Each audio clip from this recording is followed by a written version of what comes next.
America के साथ trade war में चाइना के पास ज्यादा ताकत है। ट्रंप जितना समझ रहे हैं, असल में उनसे कहीं ज्यादा। इस बार गेम चाइना के हाथ में है।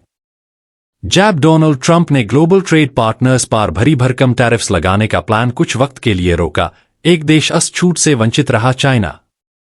बाकी दुनिया को नए 10% टैरिफ्स के अलावा 90 दिन का रिलीफ मिला, लेकिन चाइना को सीधा निशाना बनाया गया।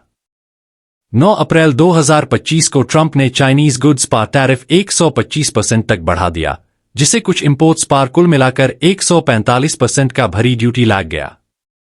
ट्रंप का कहना था कि यह कदम चाइना के ग्लोबल मार्केट्स के प्रति असम्मान के चलते उठाया गया है। लेकिन पॉलिटिकल एनालिस्ट्स का मानना है कि बीजिंग के स्ट्रॉन्ग स्टांस ने ट्रंप एडमिनिस्ट्रेशन को अनईजी कर दिया है। जब बाकी देशों ने नेगोशिएशन और शांति से बातचीत का रुख अपनाया, चाइना ने साफ कह दिया, ये मजाक नहीं, जवाब होगा। 11 अप्रैल को बीजिंग ने भी अपने टैरिफ्स 125% तक बढ़ा दिए और ट्रंप के एक्शंस को जोक कहकर खरीज कर दिया।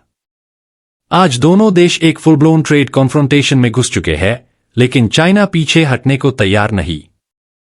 और पॉलिटिकल दृष्टि से देखा जाए तो उसके पास अब ज्यादा पावर है इस बार के म्यूकेबल में। बदली हुई नीति, बदली हुई सोच, चाइना ज्यादा रेडी है। जब 2018 में पहली बार ट्रेड वॉर शुरू हुआ था, तब चाइना यूएस के साथ बातचीत के लिए उत्सुक था। लेकिन अब पिक्चर बदल चुकी है।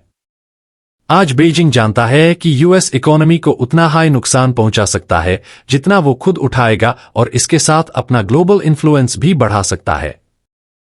2018 में चाइना के टोटल एक्सपोर्ट्स का 19.8% यूएस बाउंड था, लेकिन 2023 तक ये संख्या गिरकर 12.8% रह गई है।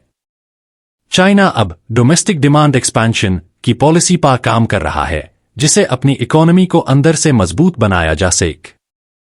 Real estate slowdown, capital flight और वेस्टर्न डिकपलिंग ने चाइना को मजबूर किया है कि वो नए तरीके से सोच समझकर आगे बढ़े। ऐसे में ट्रंप के टैरिफ्स एक एक्सटर्नल एनिमी क्रिएट करते हैं, जिसे बीजिंग अपने पब्लिक को रैली करने के लिए इस्तेमाल कर सकता है।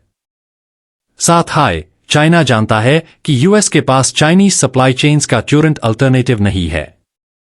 बहुत से थर्ड पार्टी कंट्रीज से जो चीजें यूएस में आती है, उनमें चाइना के पार्ट्स या रॉ मटेरियल्स होते हैं। 2022 तक यूएस 532 क्रिटिकल प्रोडक्ट कैटेगरीज के लिए चाइना पर निर्भर था, जबकि चाइना की डिपेंडेंस यूएस पर हाफ हो गई थी। यानी स्ट्रेटेजिक और इकोनॉमिक लेवल पर बैलेंस अब बदल चुका है। रिटेलिएशन के लिए चाइना के पास है sharp political tools. Rare earths, जो मिलिट्री और टेक इंडस्ट्री के लिए अनिवार्य है, उन पर चाइना का कंट्रोल है। यूएस के 72% रेयर अर्थ्स चाइना से आते हैं। चाइना ने 15 अमेरिकन एंटिटीज को एक्सपोर्ट कंट्रोल लिस्ट में डाला है और 9 अप्रैल को और 12 कंपनीज ऐड कर दी। पॉलिटिकल टारगेटिंग भी क्लियर है। चाइना ने यूएस के एग्रीकल्चरल एक्सपोर्ट्स, सोयाबीन्स और पोल्ट्री को डायरेक्ट निशाना बनाया। इन इंडस्ट्रीज का बेस रिपब्लिकन स्ट्रॉन्ग होल्ड्स में है। मार्च 4 को चाइना ने 3 बेड सोयाबीन एक्सपोर्टर्स के अप्रूवल्स हटा दिए। टेक्नोलॉजी जायंट्स जैसे एप्पल और टेस्ला, जिन पर ट्रंप का पॉलिटिकल कैपिटल भी टिकी है, वो भी चाइनीज मैन्युफैक्चरिंग पर डिपेंडेंट है। बीजिंग रेगुलेटरी प्रेशर बनाने के मूड में है। एलोन मस्क, ट्रंप के कॉन्फिडेंट के चाइना में इंटरेस्ट्स एक और पॉलिटिकल प्रेशर पॉइंट बन सकते हैं। स्ट्रैटेजिक डिप्लोमेसी, एक नए वर्ल्ड ऑर्डर की और कदम। बीजिंग इस स्थिति को एक स्ट्रैटेजिक चांस के रूप में देख रहा है। ट्रंप के यूनिलैटरल एक्शंस से जो वैक्यूम बना है, उससे भरने का एक मौका है चाइना के पास। ईस्ट एशिया में चाइना, जापान और साउथ कोरिया ने 5 साल बाद अपना पहला इकोनॉमिक डायलॉग 30 मार्च को किया और ट्राइलैटरल फ्री ट्रेड डील की तरफ कदम बढ़ाया। यही वो कंट्रीज है जिनको बाइडेन एडमिनिस्ट्रेशन ने यूएस के कैंप में रखने के लिए काफी मेहनत की थी। ट्रंप के एक्शंस ने वो ब्रिज कमजोर कर दिया। साउथ ईस्ट एशिया में भी सिमिलर ट्रेंड है। कंबोडिया, वियतनाम और मलेशिया, जिन पर ट्रंप ने हेवी टैरिफ्स लगाए, अब चाइना की तरफ रुझान दिखाते नजर आ रहे हैं। शी जिनपिंग ने अप्रैल के 14 से 18 तक इन देशों का विजिट प्लान किया है, जिसमें ऑलराउंड कोऑपरेशन की बात होगी। यूरोप में भी नया अलाइनमेंट तय हो रहा है। 8 अप्रैल को यूरोपियन कमीशन प्रेसिडेंट ने चाइना के प्रीमियर से बात की और मिलकर यूएस प्रोटेक्शनिज्म का विरोध किया। 9 अप्रैल को ईयू ने भी $20 बिलियन के यूएस गुड्स पर 25% टैरिफ अनाउंस किया। इंप्लीमेंटेशन ट्रंप के 90 डे पॉज के वजह से डिले हुआ है। जुलाई में चाइना ईयू समिट का प्लान बन रहा है, जो ट्रांसअटलांटिक अलायंस के लिए एक डिप्लोमैटिक चैलेंज होगा। डॉलर पर असर यूएस के ग्लोबल स्टेटस का सवाल। सबसे बड़ी बात, यह सब कुछ यूएस डॉलर के इंटरनेशनल स्टेटस को भी हिला रहा है।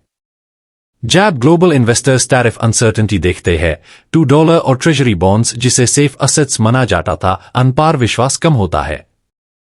यूएस इकोनॉमी और उसके डेट स्ट्रक्चर पर डाउट बढ़ रहा है। मार्केट कॉन्फिडेंस गिर रहा है। यह सिर्फ एक इकोनॉमिक इशू नहीं, यह एक पॉलिटिकल रिस्क भी है, जो ग्लोबल लीडरशिप में अमेरिका की पोजीशन को वीक करता है। नतीजा, ट्रंप की टैरिफ पॉलिसी चाइना को हर्ट करेगी, इसमें कोई शक नहीं। लेकिन बीजिंग इस बार पहले से ज्यादा तैयार है। उनके पास रिटेलिएट करने के पावरफुल टूल्स है, और सबसे बड़ी बात, उनके पास एक जियोपॉलिटिकल ओपनिंग है जिसका यूज वो यूएस के खिलाफ कर सकता है। इस बार के ट्रेड वॉर में ट्रंप के बोल्ड स्टेप्स के बावजूद चाइना एक मास्टर स्ट्रैटेजिस्ट के रूप में उभार रहा है, और पॉलिटिकल बोर्ड पर वो हर मूव सोच समझकर चल रहा है।